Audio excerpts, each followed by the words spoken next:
Hello everyone, welcome to a new session. जैसा कि आप सभी को पता है कि आज के दिन आरआरबी एनटीपीसी ग्रेजुएट लेवल का रिजल्ट आउट हुआ है, ठीक है।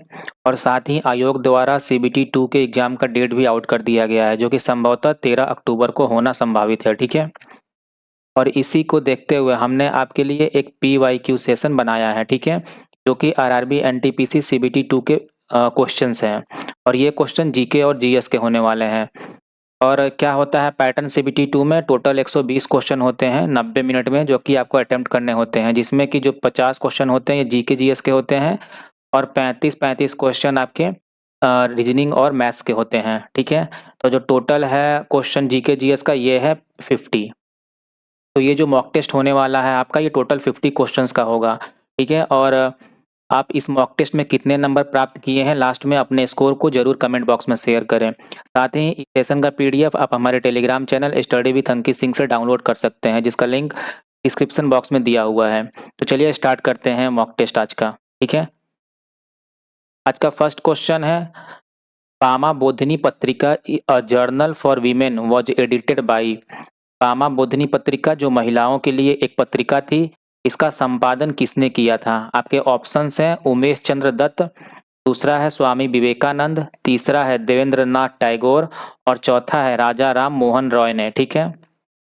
जो बामा बोधिनी पत्रिका है, इसका संपादन किया गया था उमेश चंद्र दत्त के द्वारा। यह पत्रिका वर्ष 1863 में बंगाल से शुरू हुई थी और महिलाओं की शिक्षा व सामाजिक सुधार पर केंद्रित थी। क्वेश्चन नंबर सेकंड है, Padmashri Minati Mishra was an Indian classical dancer and actress known for her expertise in which of the following Indian classical dance forms. Padmashri Minati Mishra एक भारतीय शास्त्रीय नृत्यांगना और अभिनेत्री थीं, जो निम्नलिखित में से किस शास्त्रीय नृत्य शैली में दक्ष थी? पहला ऑप्शन है कथक, दूसरा है कथकली, तीसरा है भरतनाट्यम और चौथा है उड़ीसी। तो जो पद्मश्री अवॉर्डी मीनाती मिश्रा हैं वो संबंधित हैं उड़ीसी से, ठीक है, उड़ीसी डांस से। मीनाती मिश्रा उड़ीसा से थी और उड़ीसी नृत्य को अंतर्राष्ट्रीय पहचान दिलाने में महत्वपूर्ण योगदान निभाया था। नेक्स्ट क्वेश्चन है, the people of Sikkim celebrate Lhabab Duechen which is observed to mark the descent of dash from heaven to back to earth.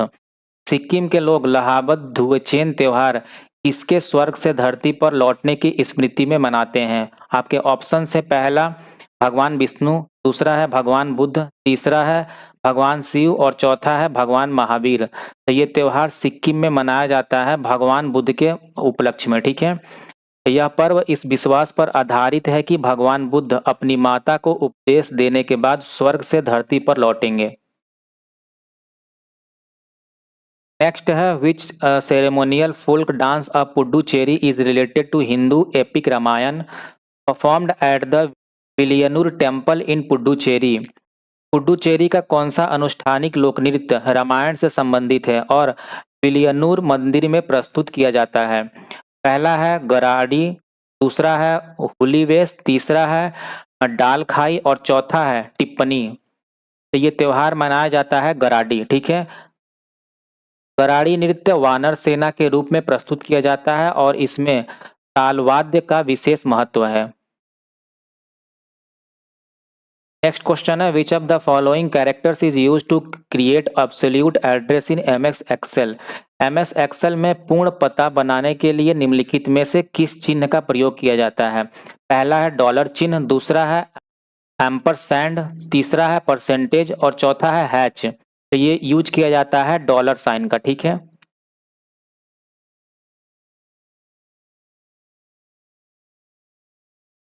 Next question है, in which of the following state of India is Padayani a ritual dance art form performed at Bhadrakali temple. Bharat के किस राज्य में भद्रकाली मंदिर में पदयानी नामक अनुष्ठानिक नृत्य कला प्रस्तुत की जाती है? ऑप्शंस है कर्नाटक, सेकंड है महाराष्ट्र, थर्ड है केरल और चौथा है तमिलनाडु। तो पदयानी नामक अनुष्ठान नृत्य जो परफॉर्म किया जाता है केरल राज्य में, ठीक है। पदयानी में देवी काली को प्रसन्न करने के लिए रंगीन मुखौटे और नृत्य का प्रदर्शन किया जाता है। अगला क्वेश्चन है, the Sahitya Akademi was formally inaugurated by the government of India on 12 March year आपसे पूछा गया है। साहित्य अकादमी का औपचारिक उद्घाटन भारत सरकार द्वारा 12 मार्च को किस वर्ष में किया गया था? आपके ऑप्शंस है वर्ष 1956 में, सेकंड है वर्ष 1954 में, थर्ड है वर्ष 1958 में और चौथा है वर्ष 1952 में। तो ये किया गया था वर्ष 1954 में। साहित्य अकादमी का मुख्यालय नई दिल्ली में स्थित है और यह 24 भारतीय भाषाओं में पुरस्कार देती है। ठीक है। नेक्स्ट क्वेश्चन है which of the following is a non conventional source of energy? निम्नलिखित में से कौन सा एक गैर पारंपरिक ऊर्जा स्रोत है? पहला है लकड़ी, दूसरा है पेट्रोल, तीसरा है विंड यानी पवन और चौथा है कोल। तो जो non conventional source of energy है ये है विंड। ठीक है। और कौन कौन से होते हैं? जैसे कि सोलर एनर्जी होता है एक। पवन ऊर्जा प्रदूषण रहित और अक्षय स्रोत है जिसका उपयोग बिजली उत्पादन में किया जाता है। नेक्स्ट क्वेश्चन है according to the census of India 2011 how many million plus cities were there in India? Bharat की 2011 की जनगणना के अनुसार भारत में कितने मिलियन प्लस शहर थे? पहला है 53, दूसरा है 47, तीसरा है 58 और चौथा है 40। मिलियन प्लस सिटी 2011 के जनगणना के अनुसार टोटल थे भारत में 53। और बात करें मिलियन प्लस सिटीज किनको कहा जाता है? ये कहा जाता है जिसकी जनसंख्या 10 लाख से अधिक होती है। ठीक है। नेक्स्ट क्वेश्चन पूछा गया था which of the following is the SI unit of electric charge and is equivalent to the charge contained in nearly 6 × 10⁻18 electrons? विद्युत आवेश की एसआई इकाई कौन सी है जो लगभग 6 × 10⁻18 इलेक्ट्रॉनों के आवेश के बराबर होती है? पहला है कूलम, दूसरा है सीमेंस, तीसरा है बेक्यूरल और चौथा है हेनरी। तो ये होता है चार्ज की एसआई यूनिट कूलम। ठीक है। और 1 कूलम बराबर कितना होता है? अप्रोक्सीमेटली 6.242 × 10⁻18 इलेक्ट्रॉन्स के बराबर होता है। नेक्स्ट क्वेश्चन है व्हाट इज सब्लिमेशन? ऊर्ध्वपातन क्या है? किस पदार्थ का किसी अवस्था में किसी अवस्था से परिवर्तन होने को ऊर्ध्वपातन कहा जाता है?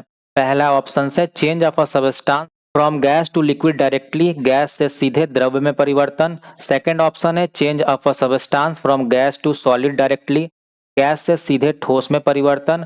थर्ड ऑप्शन है change of a substance from liquid to gas directly, द्रव से सीधे गैस में परिवर्तन। और चौथा है change of a substance from solid to gas directly, ठोस से सीधे गैस में परिवर्तन। जो सब्लिमेशन यानी ऊर्ध्वपातन कहलाता है ये कहलाता है change of a substance from solid to gas directly, यानी सॉलिड से डायरेक्ट गैस में यानी ठोस से डायरेक्ट गैस में जो परिवर्तन होता है उसको सब्लिमेशन यानी ऊर्ध्वपातन कहा जाता है। इसके एग्जाम्पल्स है जैसे आयोडीन, कपूर, नेफ्थलीन, ये सभी क्या है? ऊर्ध्वपातन यानी सब्लिमेशन के एग्जाम्पल हैं। नेक्स्ट क्वेश्चन है आर्टिकल 239 डील्स विद द अनुच्छेद 239 किससे संबंधित है? पहला है administration of union territories by lieutenant governor, उपराज्यपाल द्वारा केंद्र शासित प्रदेशों का प्रशासन। दूसरा है administration of union territories by president, राष्ट्रपति द्वारा केंद्र शासित प्रदेशों का प्रशासन। थर्ड है administration of union territories by prime minister, प्रधानमंत्री द्वारा केंद्र शासित प्रदेशों का प्रशासन। और चौथा है administration of union territories bye cabinet minister, मंत्रिपरिषद द्वारा केंद्र शासित प्रदेशों का प्रशासन। जो आर्टिकल 239 है ये संबंधित है administration of union territories by president यानी राष्ट्रपति द्वारा केंद्र शासित प्रदेशों का प्रशासन। अनुच्छेद 239 के अंतर्गत राष्ट्रपति केंद्र शासित प्रदेशों का प्रशासन अपने नियुक्त प्रशासक के माध्यम से करते हैं। ठीक है। जो कि कौन होता है? लेफ्टिनेंट गवर्नर होता है। ठीक है।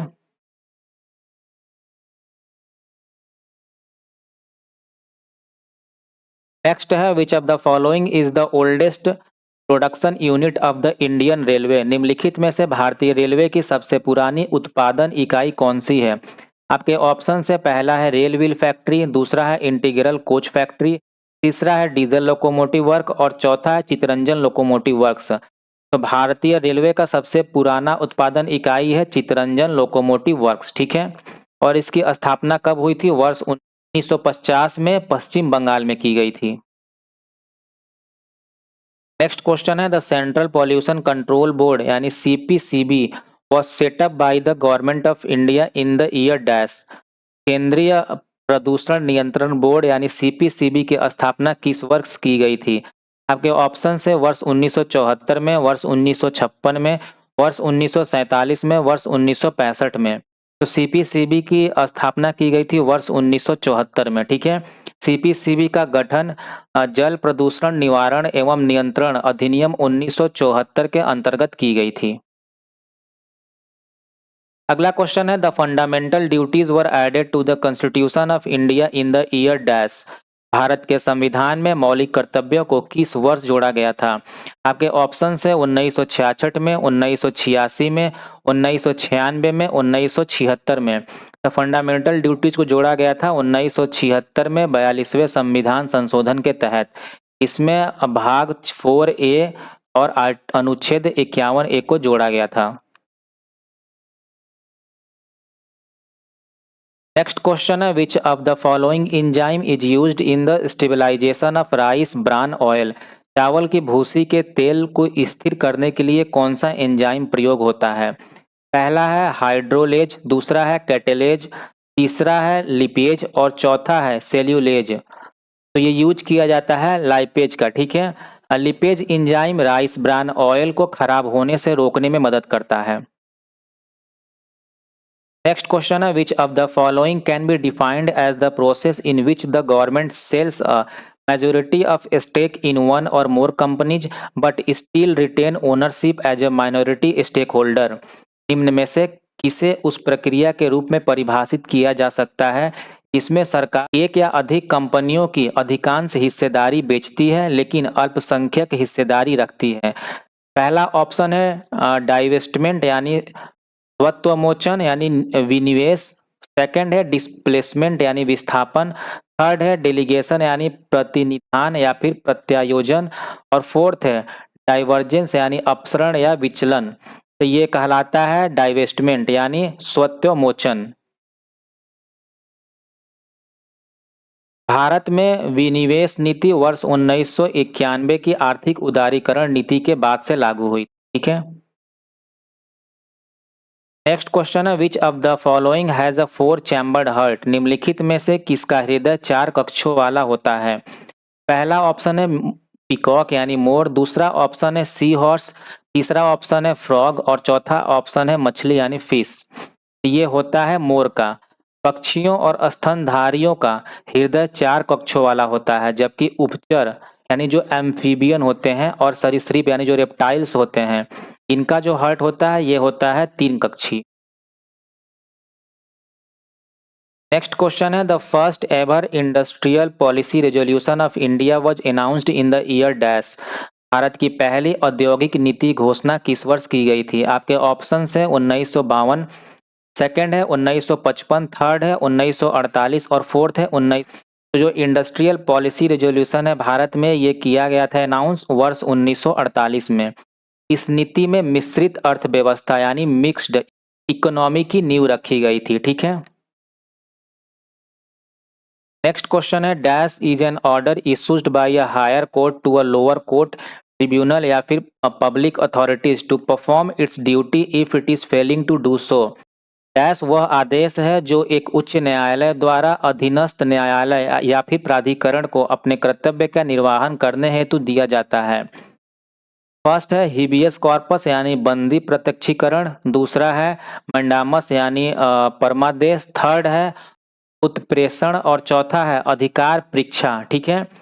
भारत के जो न्यायालय हैं या फिर सुप्रीम कोर्ट या फिर हाई कोर्ट, ठीक है, इनके द्वारा क्या किया जाता है रिट जारी किया जाता है जो कि कुल कितने तरह के रिट होते हैं? 5 तरह के रिट होते हैं।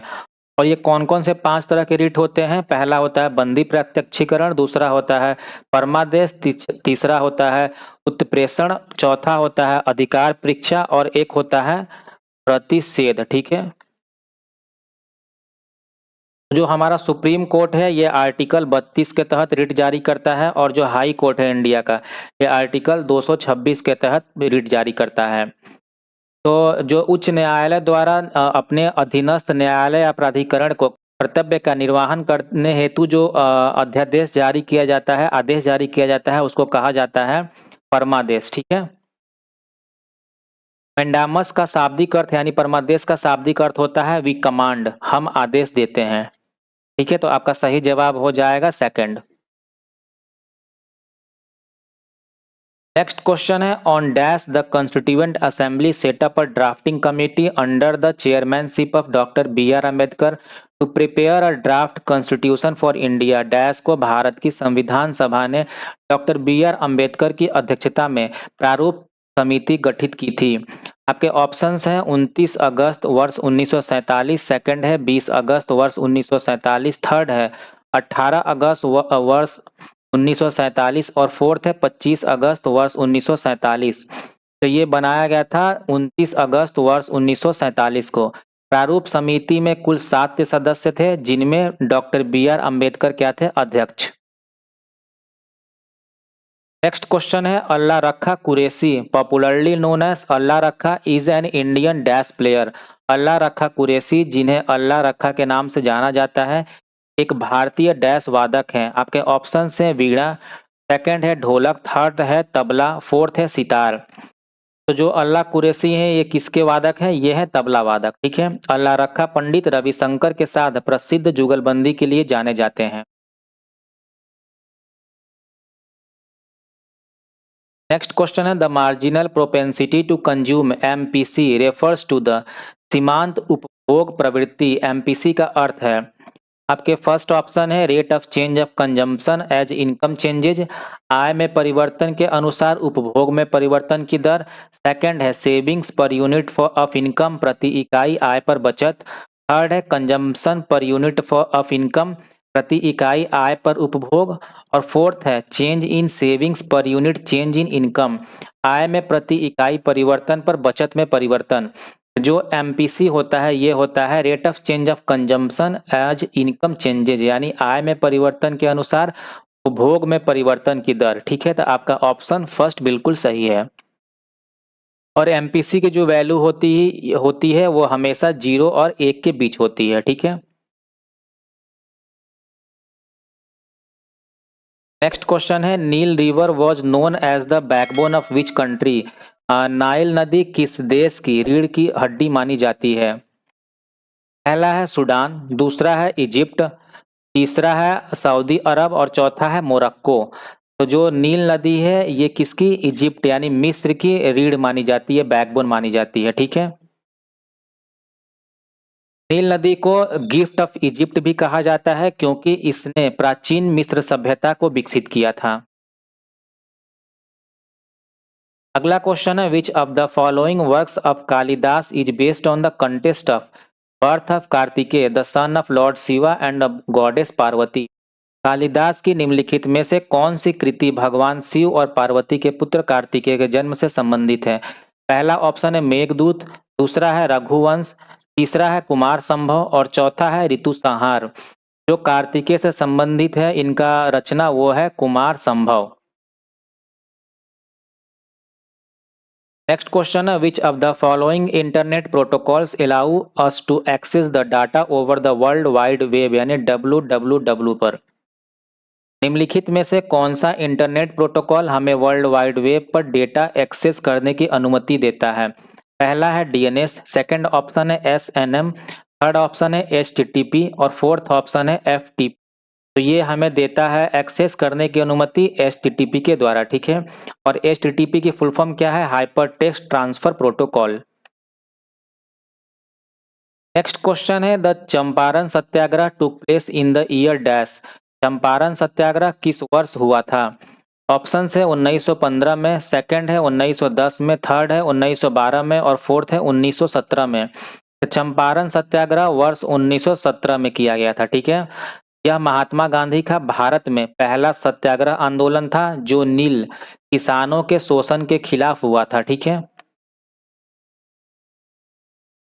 अगला क्वेश्चन है Bodo language is spoken mainly in which of the following state of India. Bodo भाषा मुख्य रूप से भारत के किस राज्य में बोली जाती है? आपके ऑप्शन है पहला असम, सेकंड है झारखंड, थर्ड है हिमाचल प्रदेश और फोर्थ है कर्नाटक। जो बोडो लैंग्वेज है ये बोडो आदिवासी के द्वारा बोली जाती है जो कि असम की लैंग्वेज है, ठीक है। बोडो भाषा 8वीं अनुसूची में शामिल भाषाओं में से एक है। नेक्स्ट क्वेश्चन है dash defeated Mahmud Khilji and erected the tower of victory Vijay Stambh in Chittorgarh. Dash ने महमूद खिलजी को हराया और चित्तौड़गढ़ में विजय स्तंभ का निर्माण कराया। आपके ऑप्शन है पृथ्वीराज चौहान, सेकंड है जयचंद गढ़वाल, थर्ड है राणा संग्राम सिंह और फोर्थ है राणा कुंभा। तो ये हराया गया था किसके द्वारा? राणा कुंभा के द्वारा, ठीक है। और विजय स्तंभ की स्थापना कब की गई थी? वर्ष 1448 ईस्वी। नेक्स्ट क्वेश्चन है in contemporary Carnatic music how many melakarta raga are there. आधुनिक कर्नाटिक संगीत में कुल कितने मेलकर्ता राग होते हैं? पहला ऑप्शन है 72, सेकंड है 82, थर्ड है 62 और फोर्थ है 52। तो कुल मेलकर्ता राग जो होते हैं ये होते हैं 72, ठीक है। मेलकर्ता राग प्रणाली दक्षिण भारतीय शास्त्रीय संगीत की नींव मानी जाती है। नेक्स्ट क्वेश्चन है a consumer's optimal bundle is located at the point of tangency between the budget line and dash. किसी उपभोक्ता का इष्टतम बंडल बजट रेखा और डैश के स्पर्श बिंदु पर स्थित होते हैं।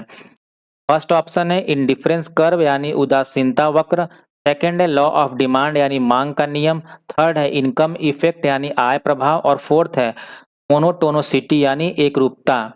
ये होता है किसका? इष्टतम बंडल बजट रेखा और उदासीनता वक्र का यानी इंडिफरेंस कर्व का, ठीक है।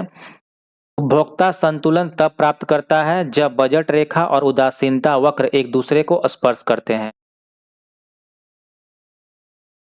नेक्स्ट क्वेश्चन है which of the following is an element with atomic number 30 as per the modern periodic table. आधुनिक आवर्त सारणी के अनुसार निम्नलिखित में से किस तत्व का परमाणु क्रमांक 30 है? आपके ऑप्शंस हैं निकल, सेकंड है आयरन, थर्ड है जिंक और फोर्थ है कोबाल्ट। तो जो 30 नंबर यानी एटॉमिक नंबर जिसका 30 होता है ये है जस्ता यानी जिंक, ठीक है। आयरन का क्या होता है? होता है 26, कोबाल्ट का क्या होता है? 27 और निकल का क्या होता है? 28, ठीक है, एटॉमिक नंबर। और ये चारों जो एलिमेंट है ये किस ब्लॉक के हैं? ये हैं डी ब्लॉक के, जिन्हें क्या कहा जाता है? Transition metal.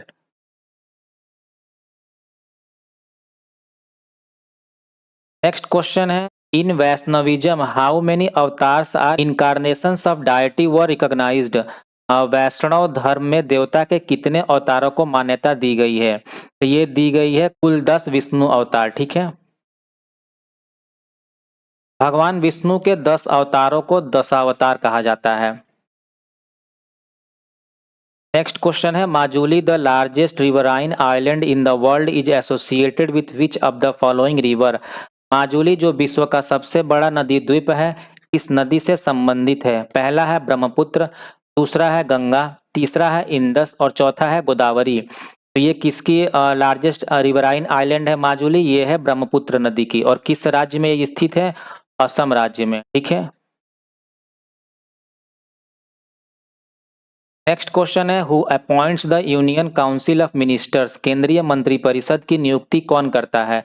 पहला ऑप्शन है the prime minister of India, Bharat के प्रधानमंत्री, सेकंड है द पार्लियामेंट यानी संसद, थर्ड है the president of India according to his own discretion, Bharat के राष्ट्रपति अपनी इच्छा अनुसार, और फोर्थ है the president of India on the advice of the prime minister, Bharat के राष्ट्रपति प्रधानमंत्री की सलाह पर।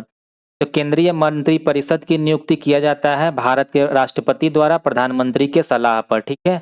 ऑप्शन नंबर 4 आपका बिल्कुल सही जवाब है।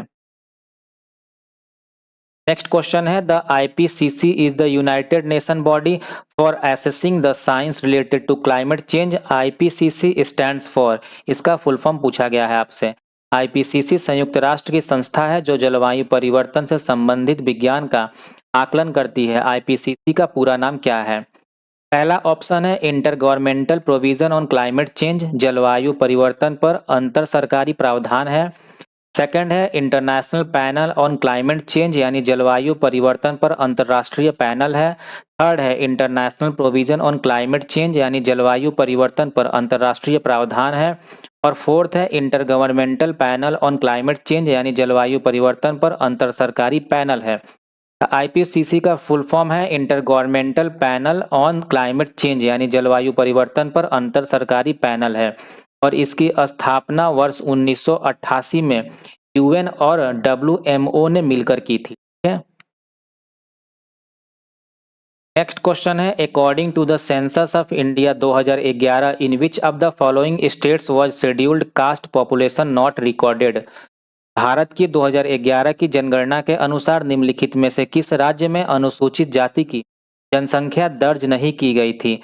आपके ऑप्शन से पहला है नागालैंड, दूसरा है असम, तीसरा है सिक्किम और चौथा है त्रिपुरा। तो ये नहीं की गई थी दर्ज नागालैंड जनजाति की। ठीक है, नागालैंड और लक्षद्वीप में अनुसूचित जाति की आबादी 0 दर्ज की गई थी।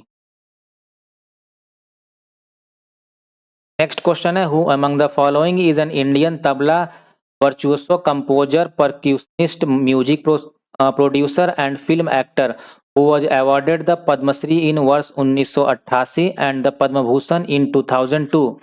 निम्नलिखित में से कौन सा भारतीय तबला वादक, संगीतकार, ताल वाद्य विशेषज्ञ, संगीत निर्माता और अभिनेता हैं जिन्हें 1988 में पद्मश्री और 2002 में पद्म भूषण से सम्मानित किया गया था। आपके ऑप्शन है उस्ताद जाकिर हुसैन, सेकंड ऑप्शन है उस्ताद अल्लाह रखा, थर्ड ऑप्शन है पंडित कुमार बोस और फोर्थ ऑप्शन है पंडित अनिंदो चटर्जी।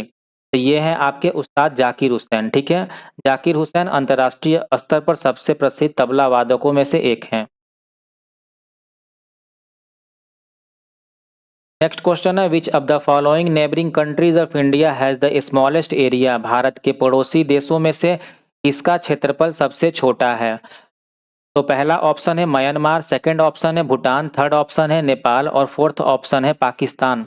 तो सबसे छोटा जो क्षेत्रफल है वो है भूटान का। ठीक है, और इसका क्षेत्रफल कितना है 38,394 वर्ग किलोमीटर। अगला क्वेश्चन है Goa became India's 25th state on. Goa Bharat का 25वां राज्य किस तिथि को बना। आपके ऑप्शन है 30 मई 1990, सेकंड है 30 मई 1986, थर्ड है 30 मई 1987 और फोर्थ है 30 मई 1988। तो गोवा को 25वां राज्य भारत का बनाया गया 30 मई 1987 को। ठीक है, गोवा पहले पुर्तगालियों के उपनिवेश हुआ करता था और 1961 में यह भारत में मिला दिया गया था।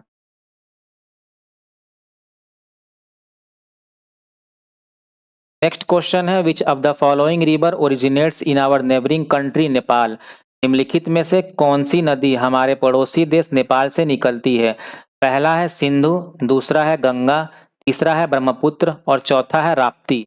तो जो राप्ती नदी है ये कहाँ से निकलती है, नेपाल से। ठीक है, और इंदस नदी कहाँ से निकलती है, ये निकलती है तिब्बत से मानसरोवर झील के पास। ठीक है, कैलाश पर्वत के पास बुखार चू से। ठीक है, और गंगा निकलती है गंगोत्री ग्लेशियर से और ब्रह्मपुत्र नदी निकलती है तिब्बत में स्थित मानसरोवर झील के पास चेमा युंगडुंग ग्लेशियर से। ठीक है, राप्ती नदी नेपाल के मध्य भाग से निकलती है और उत्तर प्रदेश भारत से होकर बहती है। यह गंगा की सहायक नदी घाघरा जो कि जिसका नाम सरयू है उसमें यह मिलती है। नेपाल से निकलने वाली अन्य नदियां हैं कोसी, गंडक और कर्णाली। नेक्स्ट क्वेश्चन है dash is the founder of national orchestra of India. Dash राष्ट्रीय ऑर्केस्ट्रा ऑफ इंडिया के संस्थापक हैं। पहला है उदय शंकर, दूसरा है आनंद शंकर, तीसरा है अनुष्का शंकर और चौथा है रवि शंकर। जो राष्ट्रीय ऑर्केस्ट्रा ऑफ इंडिया के संस्थापक माने जाते हैं ये है रवि शंकर। पंडित रवि शंकर विश्व प्रसिद्ध सितार वादक हैं। उन्होंने भारतीय संगीत को अंतर्राष्ट्रीय मंच पर पहचान दिलाई है। पश्चिमी संगीतकारों जैसे बीटल्स के जॉर्ज हैरिसन के साथ सहयोग किया है और इन्हें वर्ष 1999 में भारत रत्न दिया गया था। नेक्स्ट क्वेश्चन है which of the following plant do not fix atmospheric nitrogen. निम्नलिखित में से कौन सा पौधा वायुमंडलीय नाइट्रोजन स्थिर नहीं करता है। पहला है फिकस यानी अंजीर, दूसरा है लेंटाइल्स यानी मसूर, तीसरा है चिकपीज यानी चना और चौथा है पीनट यानी मूंगफली। तो ये है अंजीर। ठीक है, अंजीर क्या करता है नाइट्रोजन स्थिर नहीं करता है। ठीक है, यानी कि एटमॉस्फेरिक नाइट्रोजन का फिक्सेशन नहीं करता है। मसूर, चना, मूंगफली जैसे लेग्यूम पौधे, ठीक है, इसमें क्या होता है राइजोबियम बैक्टीरिया पाया जाता है जो कि नाइट्रोजन फिक्सेशन करते हैं। अंजीर लेग्यूम नहीं है, इसलिए नाइट्रोजन स्थिरीकरण नहीं करता है, और नाइट्रोजन फिक्सेशन से मिट्टी की क्या होता है, उर्वरता यानी फर्टिलिटी बढ़ता है। ठीक है, नेक्स्ट क्वेश्चन है, Kalhana Rajatarangini cover the history of king of dash. ठीक है, कल्हड़ की राजतरंगिणी किस क्षेत्र के राजाओं का इतिहास बताती है? पहला है बंगाल, दूसरा है बिहार, तीसरा है कश्मीर और चौथा है दिल्ली। जो कल्हड़ की राजतरंगिणी है ये कश्मीर के राजाओं का क्या बताता है, इतिहास। राजतरंगिणी 12वीं शताब्दी में कल्हड़ द्वारा संस्कृत में लिखी गई थी। यह भारत का पहला ऐतिहासिक ग्रंथ माना जाता है। में कश्मीर के प्राचीन से लेकर कल्हड़ के समय तक के राजाओं का इतिहास है। नेक्स्ट क्वेश्चन है, the profit of a firm is the dash total revenue earned and total cost incurred. किसी फर्म का लाभ कुल आय और कुल लागत का डैश होता है। ऑप्शंस हैं, प्रोडक्ट ऑफ यानी गुणनफल होता है, सेकंड ऑप्शन है डिफरेंस बिटवीन यानी अंतर होता है, थर्ड ऑप्शन है एडिशन ऑफ यानी योग होता है, और फोर्थ ऑप्शन है डिवीजन ऑफ यानी भागफल होता है। तो ये टोटल रिवेन्यू अर्न्ड और टोटल कॉस्ट इनकर्ड यानी लाभ का कुल आय और कुल लागत का क्या होता है, डिफरेंस होता है। ठीक है, बात करें लाभ कब होता है, जब टोटल रेवेन्यू बड़ा होता है टोटल कॉस्ट इनकर्ड से। ठीक है, और हानि कब होता है, जब टोटल रेवेन्यू अर्न कम होता है टोटल कॉस्ट इनकर्ड से। और शून्य यानी ब्रेक इवन पॉइंट कब आता है, जब दोनों ही बराबर होते हैं, टोटल रेवेन्यू अर्न और टोटल कॉस्ट इनकर्ड।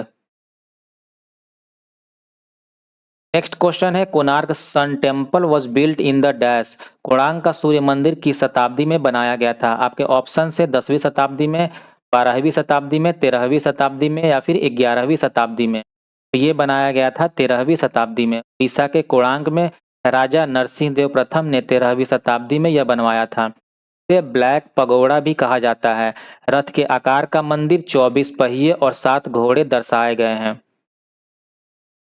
यह यूनेस्को वर्ल्ड साइट का हिस्सा है। ठीक है, नेक्स्ट क्वेश्चन है, which statement is correct for floating exchange rate. Floating exchange rate के लिए सही कथन कौन सा है? आपके ऑप्शन है, it maintains an equilibrium between export and import.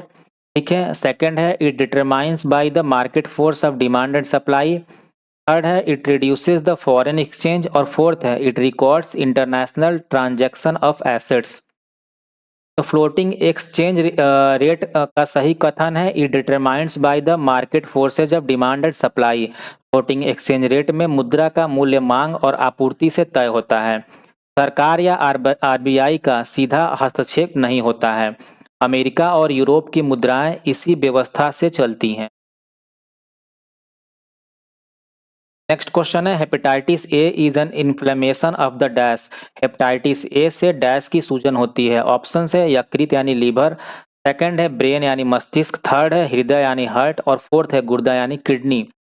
तो हेपेटाइटिस ए से जो इन्फ्लेमेशन यानी कि जो सूजन होता है ये होता है लीवर यानी यकृत में। हेपेटाइटिस ए वायरस, दूषित पानी और भोजन से फैलता है। इसके लक्षण होते हैं बुखार, पीलिया और पेट दर्द, और इसका टीका उपलब्ध है। ठीक है, यह हेपेटाइटिस बी और सी की तरह क्रोनिक डिजीज नहीं होता है। नेक्स्ट क्वेश्चन है, which is a D block element. निम्नलिखित में से कौन सा तत्व डी ब्लॉक का एलिमेंट है? पहला ऑप्शन है कैल्शियम, दूसरा है आयरन, तीसरा है मैग्नीशियम और चौथा है सोडियम। आपका सही जवाब है iron. Iron D block element है। ठीक है, जो कि ट्रांजिशन मेटल है। और बाकी सब जो कैल्शियम है, मैग्नीशियम है, सोडियम है, ये क्या है, ये सारे एस ब्लॉक के एलिमेंट्स हैं। ठीक है, आयरन का परमाणु क्रमांक क्या होता है, 26 होता है। यह ट्रांजिशन मेटल डी ब्लॉक में आता है। Fe का उपयोग स्टील और औद्योगिक उपकरण बनाने में होता है। शरीर में यह हीमोग्लोबिन का मुख्य घटक है। ठीक है, जो कि हमारे आरबीसी में पाया जाता है। आज का आखिरी क्वेश्चन है, who is the author of red earth and pouring rain. Red earth और पोरिंग रेन उपन्यास के लेखक कौन है? पहला ऑप्शन है सुकेतु मेहता, दूसरा ऑप्शन है विक्रम चंद्रा, तीसरा ऑप्शन है अरुंधति रॉय और चौथा ऑप्शन है समंत भद्र। तो ये इसके लेखक है विक्रम चंद्रा। ठीक है, विक्रम चंद्रा का उपन्यास जो कि 1995 में लिखा गया था, red earth and pouring rain है। ठीक है, कॉमनवेल्थ राइटर्स प्राइज जीता है इन्होंने। ठीक है, यह भारतीय पौराणिक कथाओं और आधुनिक जीवन का मिश्रण है ये बुक। उनकी प्रसिद्ध रचना है सेक्रेड गेम्स जो कि नेटफ्लिक्स पर आती है। तो ये था आज का हमारा प्रीवियस ईयर क्वेश्चंस का एक एनालिसिस, ठीक है, जो कि आपके सीबीटी 2 एग्जाम के लिए काफ़ी इम्पोर्टेंट है, ठीक है। तो आपने आज के इस प्रैक्टिस सेट में कितने नंबर प्राप्त किए, कमेंट बॉक्स में अपने स्कोर को ज़रूर शेयर करें, और अगर आप इस चैनल पर नए हैं तो इस चैनल को सब्सक्राइब कर लें, क्योंकि रोज़ाना ऐसे ही कंटेंट इस चैनल पे आया करते हैं, ठीक है। और इस सेशन को अपने दोस्तों के साथ भी ज़रूर शेयर करें। तो चलिए कल मिलते हैं एक नए सेशन में कुछ नए क्वेश्चंस के साथ, तब तक के लिए टेक केयर, बाय बाय।